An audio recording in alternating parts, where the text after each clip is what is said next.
यार मेरे प्यारे सभी साथियों को मेरा नाम मनीष यदुवंशी। आप सभी का स्वागत है अपने परिवार मनीष यादव मैथ्स के यूट्यूब चैनल पर। ठीक है, तो कैसे हैं आप सब प्यारे बच्चों?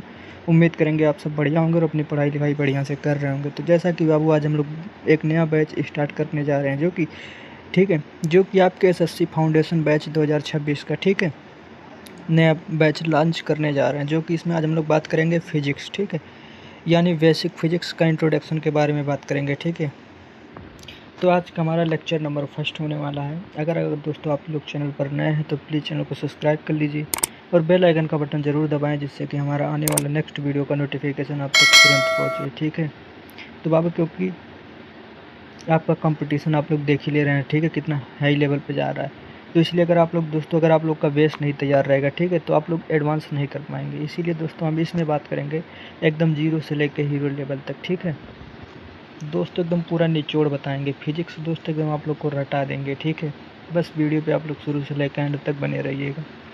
ठीक है बाबू, तो आज हमारा यूनिट नंबर फर्स्ट हम लोग बात करेंगे। क्या पढ़ेंगे आज हम लोग पढ़ेंगे कि यूनिट एंड डायमेंशन यानी मात्रक एवं बीमाएँ क्या होती हैं। ठीक है दोस्तों, मात्रक एवं बीमाएँ का दोस्तों तुम पूरा निचोड़ लेकर आए हैं। ठीक है, आप लोग के पास एकदम पूरा आप लोग को रटवा देंगे, जान जाइए तुरंत कॉन्सेप्ट। ठीक है, आपके दिमाग में बैठ जाएगा, इतना इजी लेवल में आप लोग को बताएंगे। ठीक है, एकदम जीरो से लेकर हीरो लेवल पर तक।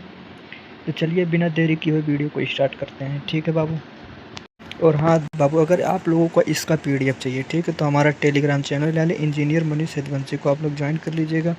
उस पर इसका पीडीएफ जो होता है प्रिंटेबल हम फ्री ऑफ कास्ट प्रोवाइड करा देंगे। ठीक है, तो चलिए बिना देरी किए हुए वीडियो को स्टार्ट करते हैं। इसमें हम लोग थ्योरी प्लस कॉन्सेप्ट, ठीक है, यानी थ्योरी प्लस एमसीक्यू, यानी जो आपके बार बार एग्जाम में पूछे जाते हैं, ठीक है, उन क्वेश्चन को भी हम लोग इसमें इस क्लास में कर लेंगे। ठीक है, पहले हम लोग थ्योरी पढ़ेंगे, उसके बाद उससे रिलेटेड जो क्वेश्चन पूछा जाता है उसको भी हम लोग सॉल्व करेंगे। ठीक है, तो चलिए भी स्टार्ट करते हैं। तो बाबू, तो जो हमारा भौतिक यानी फिजिक्स है, ठीक, यानी यह विज्ञान का वह नेचर है, ठीक है, यानी विज्ञान का वह विज्ञान जो नेचर के जो होता है मूलभूत सिद्धांत यानी फंडामेंटल प्रिंसिपल ऑफ नेचर और उनके परस्पर संबंध यानी इंटर रिलेशनशिप को अध्ययन कराता है। ठीक है, वो हमारा भौतिक यानी फिजिक्स कहलाता है। फिजिक्स क्या होता है? फिजिक्स यानी वह विज्ञान है, फिजिक्स वह विज्ञान है जो नेचर यानी जो प्रकृति के मूलभूत सिद्धांत यानी फंडामेंटल प्रिंसिपल ऑफ नेचर और उनके परस्पर संबंध यानी इंटर रिलेशनशिप को अध्ययन कराता है। ठीक है, वही हमारा फिजिक्स कहलाता है। उम्मीद करेंगे आप सबको बढ़िया से समझ में आ गया होगा कि फिजिक्स का जो पर्पज है। ठीक है, तो फिजिक्स का यानी फिजिक्स का उपदेश क्या है या पर्पज ऑफ फिजिक्स? तो फिजिक्स बाबू विज्ञान का विज्ञान है। ठीक, यानी फिजिक्स यानी भौतिक जो होता है वह विज्ञान है जो नेचर के मूलभूत सिद्धांत यानी फंडामेंटल प्रिंसिपल ऑफ नेचर और उनके परस्पर संबंध यानी इंटर रिलेशनशिप का अध्ययन कराता है, वही हमारा फिजिक्स कहलाता है। ठीक है, उसके बाद अगला पॉइंट के बारे में बात करेंगे कि इसका उपदेश जो होता है प्राकृतिक घटनाएं, यानी जो हमारा फिजिक्स है, ठीक, इसका उपदेश है प्राकृतिक घटना यानी जो नेचुरल फिनोमिना होता है। ठीक है, जैसे नेचुरल फिनोमिना होता है जैसे गति यानी मोशन होना, ठीक है, बल यानी फोर्स हो गया, ठीक है, ऊर्जा यानी एनर्जी हो गया, द्रव्यमान यानी मास हो गया, ठीक है, तापमान यानी टेम्परेचर हो गया, ठीक है, और प्रकाश यानी लाइट हो गया, ठीक है, आदि को समझाने या उसको वर्णन यानी जो होता है डिस्क्रिप्शन जो होता है, ठीक है, करने के लिए दोस्तों हम लोग भौतिक यानी फिजिक्स का प्रयोग करते हैं। ठीक है, उसके बाद आगे हम लोग बात करेंगे यानी फिजिक्स जो हमारा होता है, ठीक, यानी फिजिक्स में किसी घटना का अध्ययन, फिजिक्स में किसी घटना का अध्ययन के लिए हमें राशियों को जो होता है मापना होता है। यानी फिजिक्स में अगर बाबू हम लोगों को किसी की जो होता है अध्ययन करना हो, ठीक है, यानी फिजिक्स में अगर हम लोगों को किसी भी घटना का अध्ययन करने के लिए हमें राशियाँ का मापन करना जरूरी होता है। ठीक है, राशियाँ का मापन यानी मेजरमेंट करना पड़ता है। ठीक है, और मापने के लिए हमें दोस्तों मानक इकाई यानी मापने के लिए हमें मानक इकाई यानी इंटरनेशनल यानी स्टैंडर्ड यूनिट की आवश्यकता होती है। ठीक है, और किसी चीज़ को मापने के लिए हमें स्टैंडर्ड यूनिट की आवश्यकता होती है। ठीक है, यानी मानक इकाई की आवश्यकता होती है। तो उम्मीद करेंगे यहाँ तक आप सबको बढ़िया से समझ में आ गया होगा। तो चलिए अब आगे बात करते हैं। ठीक है बाबू, अब हम लोग नेक्स्ट हेडिंग डालेंगे। ठीक है, यानी यूनिट एंड डायमेंशन क्या होता है। अब हमारा नेक्स्ट हेडिंग जो रहेगा कि यूनिट एंड डायमेंशन क्या होता है। ठीक है, तो सबसे पहले हम लोग इसमें बात करेंगे यानी भौतिक राशियाँ यानी फिजिकल क्वांटिटी क्या होती हैं। ठीक है, सबसे पहले हम लोग बात करेंगे कि फिजिकल क्वांटिटी यानी भौतिक राशियाँ क्या होती हैं। ठीक है, तो भौतिक राशियाँ वह राशियाँ हैं, ठीक है, यानी भौतिक राशियाँ वह राशियाँ जिन्हें मापा जा सकता है, ठीक है, और उसे गणितीय रूप से व्यक्त किया जा सकता है, वही हमारा भौतिक राशियाँ या फिजिकल क्वांटिटीज़ कहलाती हैं। ठीक है, यानी भौतिक राशि यानी फिजिकल क्वांटिटी क्या होता है बाबू। ठीक है, एकदम पूरा हिंदी और इंग्लिश दोनों में हम क्लास चलाएंगे। ठीक है, यानी हिंदी और इंग्लिश दोनों लैंग्वेज में क्लास चलेगा प्रॉपर। ठीक है बाबू, चलिए बात करेंगे हम लोग की यानी भौतिक राशियाँ यानी फिजिकल क्वांटिटीज़ क्या होते हैं। ठीक है, तो भौतिक राशियाँ यानी भौतिक राशियाँ वह राशियाँ जिन्हें मापा जा सकता है, ठीक है, और उसे गणितीय रूप से व्यक्त किया जा सकता है, वही हमारा भौतिक राशियाँ यानी फिजिकल क्वांटिटीज़ कहलाता है। ठीक है, तो देख लेते हैं डिफिनेशन में क्या लिखा हुआ भौतिक राशियों का। तो भौतिक राशि यानी फिजिकल क्वांटिटी के डिफिनेशन में लिखा हुआ कि वह राशियाँ जिन्हें मापा जा सकता है। ठीक है, यानी वह राशियाँ जिन्हें मापा जा सकता है और गणितीय रूप से उसे व्यक्त किया जा सकता है। ठीक है, उसी को हम लोग भौतिक राशियाँ या फिजिकल क्वांटिटीज़ कहलाती है। ठीक है, या कहते हैं या कहलाती है। ठीक है, अगला पॉइंट लिखा हुआ है कि इसका उपयोग जो होता है, इनका उपयोग किसी भौतिक घटना यानी जैसे फिजिकल फेनोमीना, ठीक है, यानी जो हमारा फिजिकल क्वांटिटी होता है, ठीक है, इनका प्रयोग, ठीक है, किसी भौतिक घटना यानी फिजिकल फेनोमीना या वस्तु, ठीक है, वस्तु यानी ऑब्जेक्ट के गुणों को वर्णन करने के लिए किया जाता है। ठीक है, यानी जो हमारा फिजिकल क्वांटिटीज होता है, ठीक है, इनका उपयोग हम लोग भौतिकी जो होता है, भौतिकी की घटना यानी इसका जो हमारा फिजिकल क्वांटिटी होता है, ठीक है, इसका उपयोग हम लोग किसी भौतिक घटना यानी फिजिकल फेनोमीना या ऑब्जेक्ट, ठीक है, के गुणों को वर्णन करने के लिए किया जाता है। ठीक है, उम्मीद करेंगे यहाँ तक आप सबको बढ़िया से समझ में आ गया होगा। तो चलिए अब आगे नेक्स्ट बात करते हैं। इसके बाद बाबू हम लोग बात करेंगे कि क्लासिफिकेशन, ठीक है, यानी क्लासिफिकेशन ऑफ फिजिकल क्वांटिटीज़। ठीक है, यानी जो हमारा फिजिकल क्वांटिटी होता है, ठीक है, इनकी क्लासिफिकेशन के बारे में देखेंगे हम लोग। ठीक है, तो जो हमारा फिजिकल क्वांटिटीज़ होता है, ठीक है, इनको दोस्तों हम लोग दो भागों में डिवाइड करते हैं। ठीक है, इनको हम लोग दो भागों में डिवाइड करते हैं। ठीक है, यानी जो हमारा फिजिकल क्वांटिटीज़ होते हैं, एक मिनट, ठीक है, यानी जो हमारा वो फिजिकल क्वांटिटी होता है, ठीक है, इसको हम लोग दो भागों में डिवाइड करते हैं। ठीक है, फर्स्ट जो हमारा होता है यानी दिशा और परिमाण के आधार पर, ठीक, यानी on the basis of direction and magnitude के आधार पर किया जाता है। ठीक, जो हमारा फर्स्ट दोस्तों क्लासिफिकेशन किया जाता है, ठीक है, फिजिकल क्वांटिटीज़ का।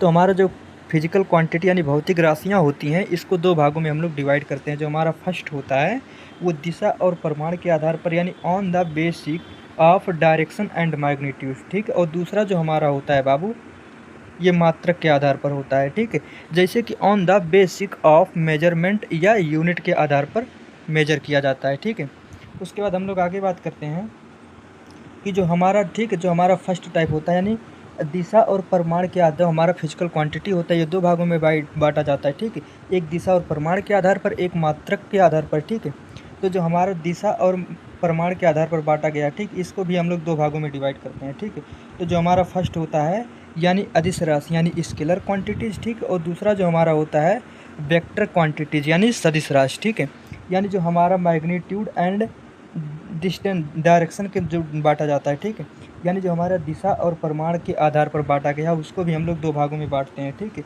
एक हमारा दोस्तों स्केलर क्वांटिटीज होता है और दूसरा हमारा वेक्टर क्वांटिटीज यानी सदिश राशियाँ होती है। ठीक है, उसके बाद हम लोग बात करेंगे दूसरे नंबर पे जो हम मात्रक के आधार पर बांटते हैं। ठीक है, यानी जो हम लोग मेजरमेंट या यूनिट के आधार पर बांटते हैं उसको दोस्तों हम लोग तीन भागों में डिवाइड करते हैं। ठीक है, एक फर्स्ट जो हमारा होता है फंडामेंटल क्वांटिटीज यानी मूल राशियाँ, ठीक है, और दूसरा हमारा होता है व्युत्पन्न राशियाँ जिसे इंग्लिश में बोला जाता है ड्राइव यूनिट क्वांटिटीज़। ठीक है, और तीसरा जो हमारा होता है पूरक राशियाँ, ठीक है, जिसे इंग्लिश में सप्लीमेंट्री क्वांटिटी बोला जाता है। ठीक है, तो उम्मीद करेंगे कि क्लासिफिकेशन आप लोग को बढ़िया से समझ में आ गया होगा कि जो फिजिकल क्वांटिटीज़ का क्लासिफिकेशन है इसको हम लोग दो भागों में डिवाइड करते हैं। ठीक है, फर्स्ट जो हमारा होता है दिशा और परिमाण के आधार पर यानी जिसे इंग्लिश में लिखा गया है on the basic of direction and magnitude. ठीक है, और दूसरा हमारा होता है मात्रक के आधार पर यानी on the basic of measurement and unit. ठीक है, तो जो हमारा दिशा और परिमाण के आधार पर हम लोग दो भागों में डिवाइड करते हैं, ठीक है। एक हमारा स्केलर क्वांटिटीज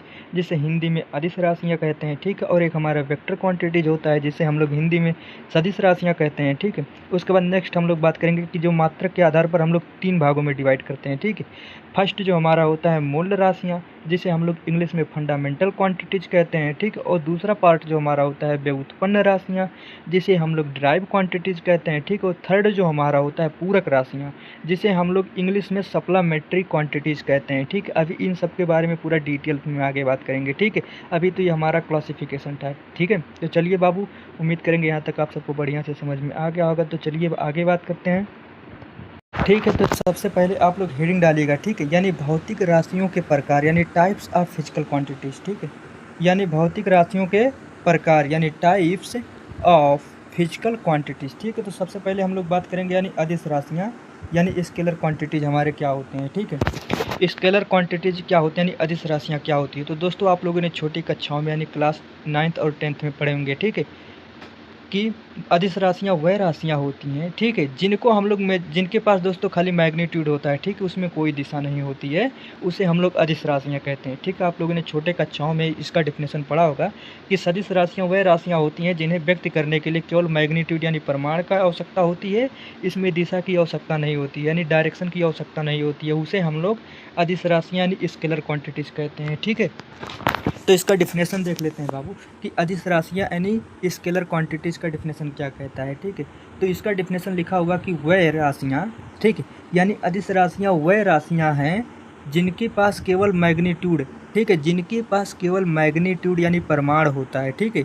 इसमें दोस्तों दिशा की आवश्यकता नहीं होती है, ठीक है। यानी जो हमारा अदिश राशियाँ होता है इसमें केवल हम लोग को परिमाण यानी मैग्नीट्यूड की आवश्यकता होती है, ठीक है। इसमें दिशा की आवश्यकता नहीं होती है, ठीक है। उसे हम लोग अदिश राशियाँ यानी स्केलर क्वांटिटीज़ कहलाती है, ठीक है। जैसे इसका एग्जांपल्स, फॉर एग्जांपल्स, ठीक है, जैसे द्रव्यमान हमारा मास हो गया, ठीक है, समय यानी टाइम हो गया, दूरी एंड यानी डिस्टेंस हो गया, ठीक है, तापमान यानी टेम्परेचर हो गया, ऊर्जा यानी एनर्जी, ठीक है, डॉट डॉट ETC, ये सब जो होते हैं हमारे अदिश राशियाँ यानी स्केलर क्वांटिटीज़ कहलाती हैं, ठीक है। उम्मीद करेंगे यहाँ तक आप सबको बढ़िया से समझ में आ गया होगा कि जो हमारा स्केलर क्वांटिटी यानी अदिश राशियाँ होती है, ठीक है। अदिश राशियाँ वह राशियाँ जिनके पास केवल परिमाण यानी मैग्नीट्यूड होता है, ठीक है, दिशा यानी डायरेक्शन की आवश्यकता नहीं होती है, वो हमारा अदिश राशियाँ यानी स्केलर क्वांटिटीज़ कहलाती हैं। जैसे फॉर एग्जांपल्स द्रव्यमान हो गया, ठीक है, समय हो गया, दूरी हो गया, ठीक है, तापमान हो गया, ऊर्जा एक्सेट्रा, ठीक है। ये सब हमारे अदिश राशियाँ यानी स्केलर क्वांटिटीज़ के एग्जांपल्स। उम्मीद करेंगे यहाँ तक आप सबको बढ़िया से समझ में आ गया होगा। तो चलिए बाबू आगे नेक्स्ट बात करते हैं। इसके बाद हम लोग आगे बात करेंगे, ठीक है, कि हमारा सदिश राशियाँ यानी वेक्टर क्वांटिटीज़ क्या होती हैं, ठीक है। तो यानी हमारा वेक्टर क्वांटिटीज़ क्या होती हैं, तो जैसा कि बाबू इसका भी डिफिनेशन आप लोगों ने पिछली छोटी कक्षाओं में पढ़ा होगा, ठीक है, क्लास 9th और 10th 11 12th में, ठीक है। यानी सदिश राशियाँ वह राशियाँ होती हैं जिनके पास, ठीक है, परिमाण के साथ साथ दिशा यानी डायरेक्शन भी होता है, वो हमारा सदिश राशि यानी वेक्टर क्वांटिटीज़ कहलाता है, ठीक है। यानी वेक्टर क्वांटिटीज़ क्या होता है बाबू, यानी वह राशियाँ जिनके पास परिमाण यानी मैग्नीट्यूड के साथ साथ दिशा यानी डायरेक्शन भी होती है, ठीक है, वो हमारा सदिश राशियाँ कहलाती है, ठीक है।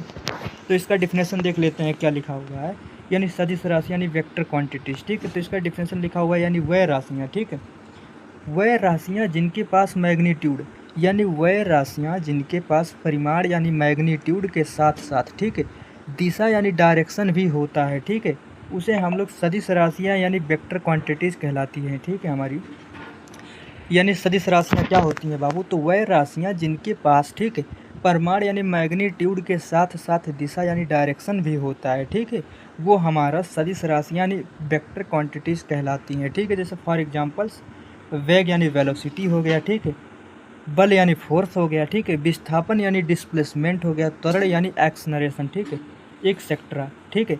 ये सब हमारे दोस्तों सदिश राशियाँ यानी वेक्टर क्वांटिटीज़ के एग्जांपल्स, ठीक है। तो एक बार फिर से बात कर लेते हैं कि सदिश राशियाँ क्या होती है, ठीक है। तो सदिश राशियाँ वह राशियाँ जिनके पास केवल परिमाण के साथ साथ दिशा यानी डायरेक्शन भी होता है, ठीक है, वो हमारी सदिश राशियाँ कहलाती हैं। जैसे एग्जांपल वेलोसिटी हो गया, फोर्स बल हो गया, विस्थापन यानी डिस्प्लेसमेंट हो गया, त्वरण यानी एक्सलरेशन हो गया, ठीक है। उम्मीद करेंगे यहाँ तक आप सबको बढ़िया से समझ में आ गया होगा। तो चलिए एक बार फिर से रिवीजन कर लेते हैं। एक बार मोटा फिर से रिवीजन कर लेते हैं, ठीक है। जैसे कि जो हमारा स्केलर यानी अदिश राशियाँ, ठीक है।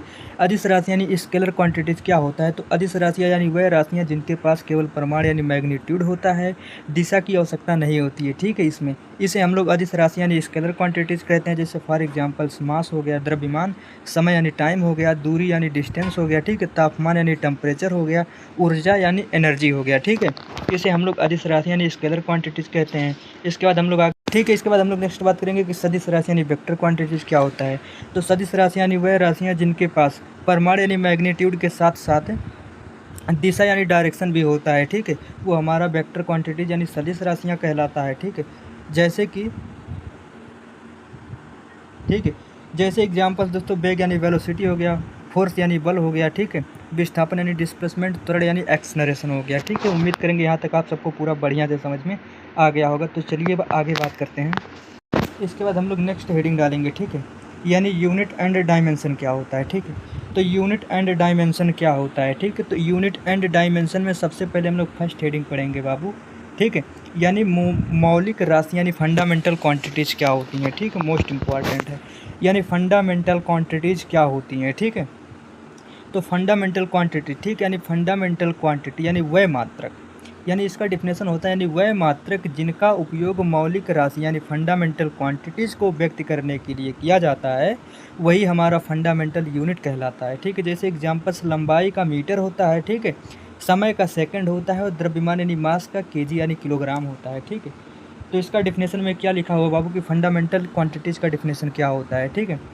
तो फंडामेंटल क्वांटिटीज़ का जो डिफिनेशन होता है यानी वह मात्रक, ठीक है, यानी वह मात्रक या यूनिट जिनका उपयोग, यानी वह मात्रक या यूनिट जिनका उपयोग मौलिक राशियाँ यानी फंडामेंटल क्वांटिटीज़ को, यानी फंडामेंटल क्वांटिटीज़ को व्यक्त करने के लिए किया जाता है, ठीक है, यानी फंडामेंटल क्वांटिटीज़ को व्यक्त करने के लिए किया जाता है, वो हमारे मौलिक मात्रक या फंडामेंटल यूनिट कहलाते हैं, ठीक है। जैसे कि बाबू लंबाई का जो मात्रक होता है वो मीटर होता है, ठीक है, टाइम यानी समय का मात्रक सेकंड होता है, ठीक है, यानी मास का जो मात्रक होता है वो हमारा केजी होता है, ठीक है। तो उम्मीद करेंगे कि यहाँ तक आप सबको समझ में आ गया होगा कि मौलिक मात्रक यानी फंडामेंटल क्वांटिटीज़ क्या होती हैं, ठीक है। तो फंडामेंटल क्वांटिटीज़ यानी वह मात्रक जिनका उपयोग मौलिक राशियाँ यानी फंडामेंटल क्वांटिटीज़ को व्यक्त करने के लिए किया जाता है, वो हमारा मौलिक मात्रक यानी फंडामेंटल यूनिट कहलाता है, ठीक है। जैसे इसका एग्जाम्पल्स, ठीक है, तो लंबाई जो होता है हमारा, ठीक है, यानी लंबाई का जो यूनिट होता है मीटर होता है, ठीक है, और समय का जो मात्रक होता है सेकंड होता है, ठीक है, और द्रव्यमान का जो मात्रक होता है हमारा, द्रव्यमान का मात्रक यानी केजी यानी किलोग्राम होता है, ठीक है। उम्मीद करेंगे कि इसका एग्जाम्पल्स भी आप सबको समझ में आ गया होगा कि जो हमारा फंडामेंटल क्वांटिटीज़ का एग्जाम्पल्स होता है, ठीक है, इसमें हम लोग लंबाई को मीटर में मापते हैं, ठीक है, और जो हमारा समय यानी सेकंड टाइम होता है, ठीक है, उसको हम लोग सेकंड में मेजर करते हैं, उसका यूनिट होता है, ठीक है, और जो हमारा द्रव्यमान यानी मास होता है, इसका जो यूनिट होता है किलोग्राम यानी केजी होता है, ठीक है। उम्मीद करेंगे यहाँ तक आप सबको बढ़िया से समझ में आ गया होगा। इसके बाद हम लोग अगला नेक्स्ट हेडिंग डालेंगे, ठीक, यानी ड्राइव क्वांटिटीज़, यानी व्युत्पन्न मात्रक क्या होते हैं हमारे, ठीक है, व्युत्पन्न मात्रक। तो व्युत्पन्न मात्रक बाबू हमारे यानी मौलिक मात्रक जो हमारे फंडामेंटल यूनिट होते हैं, ठीक है, फंडामेंटल यूनिट के संयोजन यानी जो कम्युनिकेशन, ठीक है, कम्बिनेशन, यानी जो हमारा फंडामेंटल यूनिट के कम्बिनेशन से प्राप्त सभी अन्य जो भौतिक मात्रक यानी फिजिकल क्वांटिटीज़ के मात्रक को हम लोग व्युत्पन्न मात्रक कहते हैं, ठीक है। उम्मीद करेंगे यहाँ तक आप सबको बढ़िया से समझ में आ गया होगा कि व्युत्पन्न मात्रक यानी ड्राइव यूनिट क्या होता है, ठीक है। तो ड्राइव यूनिट यानी जो हमारा मौलिक मात्रक यानी फंडामेंटल यूनिट होता है, ठीक है, फंडामेंटल यूनिट के संयोजन यानी कम्बिनेशन से जो प्राप्त सभी अन्य भौतिक मात्रक यानी फिजिकल क्वांटिटीज़ के मात्रक को हम लोग व्युत्पन्न मात्रक कहते हैं, ठीक है। इसके एग्जाम्पल्स के, ठीक है, जैसे इसका एग्जाम्पल्स जो होता है हमारा वेलोसिटी, ठीक है, यानी वेलोसिटी का जो मात्रक होता है मीटर पर सेकंड होता है, ठीक है। उसी प्रकार से अगला मात्र यूनिट बात करें जो हमारा कार्य यानी वर्क होता है, ठीक है, यानी वर्क का जो यूनिट होता है वो हमारा जूल होता है, ठीक, और जो हमारा वेलोसिटी का यूनिट होता है वो मीटर पर सेकंड होता है, ठीक है। उम्मीद करेंगे यहाँ तक आप सबको बढ़िया से समझ में आ गया होगा। तो चलिए अब नेक्स्ट बात करते हैं। अब हम लोग नेक्स्ट हेडिंग डालेंगे, ठीक है, यानी पूरक, यानी जो होता है समपूरक राशियाँ, ठीक है, यानी सप्लीमेंट्री क्वांटिटीज़ क्या होती हैं, ठीक है, हमारी सप्लीमेंट्री क्वांटिटीज़ क्या होती हैं। तो यानी वह राशियाँ जिन्हें यानी वह राशियाँ जिन्हें एसआई प्रणाली यानी एसआई सिस्टम में विशेष रूप से पूरक यानी सप्लीमेंट्री रूप से परिभाषित किया गया है, जैसे ठीक है, उसे हम लोग सप्लीमेंट्री क्वांटिटीज़ कहते हैं। ठीक है, इसका डिफिनेशन देख लेते हैं। यानी संपूरक राशियाँ यानी वह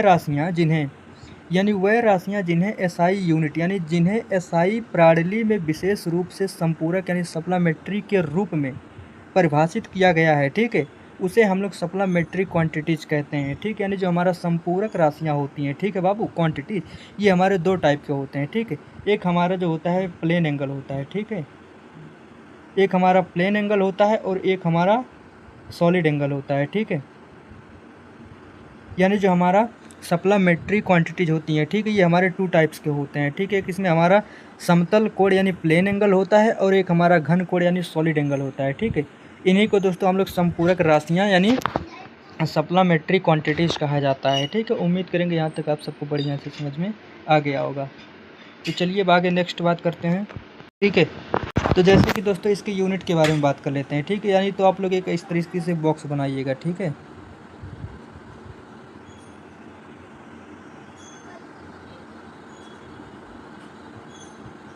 ठीक है, इस तरीके से आप लोग बॉक्स बनाइएगा। ठीक है, इसमें दो कॉलम बनाइएगा। ठीक है,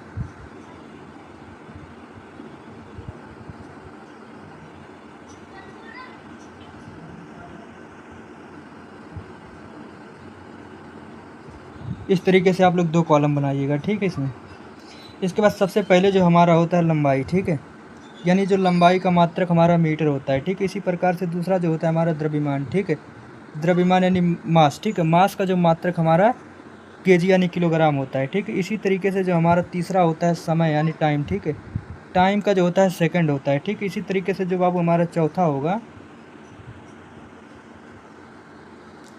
ठीक है, चौथा यानी विद्युत धारा यानी इलेक्ट्रिक करंट का जो एसआई यूनिट होता है वो हमारा एम्पेयर होता है। ठीक है, इसी तरीके से आगे हम लोग बात करते हैं बाबू।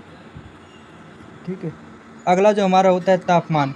तापमान यानी टेम्परेचर का जो एसआई यूनिट होता है वो केल्विन होता है। ठीक है, इसी तरीके से अगला जो हमारा होता है छठवां नंबर। ठीक है, यानी पदार्थ की मात्रा, जिसे इंग्लिश में एटम ऑफ सब्सटेंस कहा जाता है, इसका जो एसआई यूनिट होता है ये हमारा मोल होता है। और अगला लास्ट जो हमारा होता है प्रकाश तीव्रता यानी लेमोनियस इंटेंसिटी का जो एसआई यूनिट होता है वो हमारा कैंडेला होता है। ठीक है, उम्मीद करेंगे यहाँ तक आप सबको बढ़िया से समझ में आ गया होगा कि लंबाई का जो एसआई यूनिट होता है मीटर होता है और द्रव्यमान का एसआई यूनिट किलोग्राम यानी केजी होता है।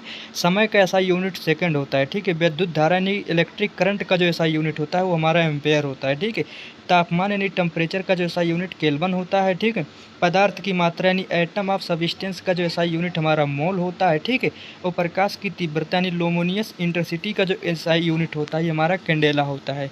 उम्मीद करेंगे यहाँ तक आप सबको बढ़िया से समझ में आ गया होगा। तो चलिए अब आगे नेक्स्ट बात करते हैं। तो अगला हेडिंग अब हम लोग डालेंगे। ठीक है, यानी एसआई यूनिट। ठीक है, यानी what is a SI unit. ठीक है, यानी भौतिक में एसआई इकाई क्या है। ठीक है, तो जो हमारा एसआई यूनिट है, ठीक है बाबू,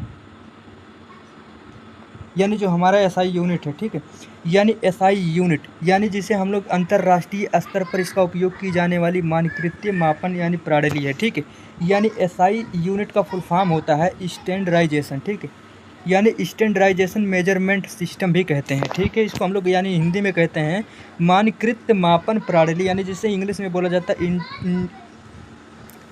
स्टैंडर्डाइज। ठीक है, यानी स्टैंडर्डाइजेशन लिखेगा। ठीक है, इन्हें स्टैंडर्डाइजेशन मेजरमेंट सिस्टम भी कहा जाता है। ठीक है, या हम लोग जिसे इंटरनेशनल सिस्टम ऑफ यूनिट भी कहते हैं। ठीक है, जो हमारा एसआई यूनिट होता है, ठीक, इसका जो फुल फॉर्म होता है इंटरनेशनल सिस्टम ऑफ यूनिट, इसके हम लोग कहा जाता है। ठीक है, इसका उद्देश्य जो होता है बाबू दुनिया भर में एक समान मापने को सुनिश्चित करने के लिए इसका प्रयोग किया गया था। ठीक, उम्मीद करेंगे यह सबको आप सबको बढ़िया से समझ में आ गया होगा। तो चलिए अब आगे नेक्स्ट बात करते हैं। ठीक है, आगे हम लोग बात करेंगे जैसे कि जो हमारा एसआई यूनिट है। ठीक है, यानी व्हाट इज एसआई यूनिट का एग्जांपल्स के बारे में। ठीक है, तो जो हमारा फर्स्ट कॉलम है यानी व्युत्पन्न राशि यानी ड्राइव क्वांटिटीज। ठीक है, और अगला इसका एसआई यूनिट हम लोग को ज्ञात करना है। ठीक है, तो जो हमारा फर्स्ट यानी वेग यानी वेलोसिटी। ठीक है,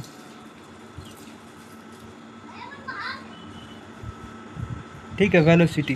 तो वेलोसिटी का जो एसआई यूनिट होता है बाबू ये मीटर पर सेकंड होता है। ठीक है, ये हमारा मीटर पर सेकंड होता है। ठीक है, इसी प्रकार से आगे बात करेंगे त्वरण जो हमारा होता है यानी एक्सलरेशन।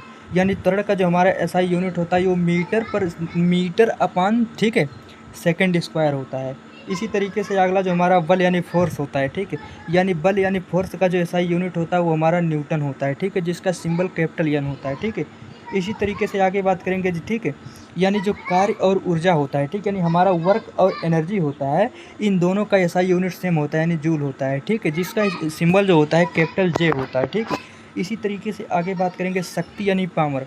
शक्ति यानी पावर का जो एसआई यूनिट होता है बाबू ये हमारा वाट होता है, ठीक है, जिसका सिंबल कैपिटल डब्ल्यू होता है, ठीक है। इसी तरीके से आगे बात करेंगे प्रेशर यानी दाब, ठीक है। दाब यानी प्रेशर का जो हमारा एसआई यूनिट होता है ये पास्कल होता है, ठीक है, जिसका सिंबल होता है कैपिटल पी और स्मॉल ए, ठीक है।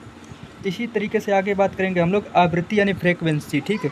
आवृत्ति यानी फ्रेक्वेंसी का जो एसआई यूनिट होता है हमारा दोस्तों हार्ट जो होता है, ठीक है, यानी जिसका सिंबल दोस्तों कैपिटल एच और जेड होता है, ठीक है। इसी तरीके से आगे बात करेंगे आवेश यानी चार्ज, ठीक है। आवेश यानी चार्ज यानी आवेश का जो एसआई यूनिट होता है, ठीक है, वो हमारा कूलाम्ब होता है, जिसका सिंबल दोस्तों कैपिटल सी होता है, ठीक है। उम्मीद करेंगे यहाँ तक आप सबको बढ़िया से समझ में आ गया होगा। तो चलिए अब आगे नेक्स्ट बात करते हैं।